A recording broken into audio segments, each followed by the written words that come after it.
মশালা আম পান্না। এই গরমে এরকম মশালা আম পান্না পেলে মন প্রাণ এক চুমুকেই তৃপ্তি। এতটাই টেস্টি হয় এই মশালা আম পান্না, একবার খেলে তো বারবার মন চাইবে খেতে।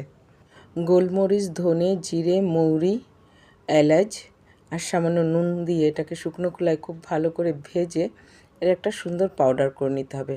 দু রকমের নুন ব্যবহার করেছি এখানে, বিট নুন আর নর্মাল নুন। দেখো খুব ভালো পাউডার করে নিয়েছি। আর এখানে আমগুলোকে এরকম ছোটো ছোটো করে কেটে একটা প্যানে নিয়ে নিয়েছি। বিট নুন, নর্মাল নুন আর মৌরি আর দিয়েছি আদা কুচি দিয়ে এটাকে জাল করে নেব। আর এদিকে মিক্সিতে তাল মিশ্রিগুলোকে খুব ভালো করে পাউডার করে নিয়েছি। চিনির বদলে এখানে আমি তাল মিশ্রি ব্যবহার করেছি। আম পুরো ম্যাশ হয়ে গেছে। এখন তাল মিশ্রি দিয়েও খুব ভালো করে জাল করে নিতে হবে, বেশ একদম মাখো মাখো হয়ে যাবে। তখন গ্যাস বন্ধ করে একটা পাত্রে খুব ভালো করে মেলে একে শুকাতে দেব। এটা 2 দিন থেকে 3 দিন শুকালেই এরকম ঝুরঝুরে মতন হয়ে যাবে।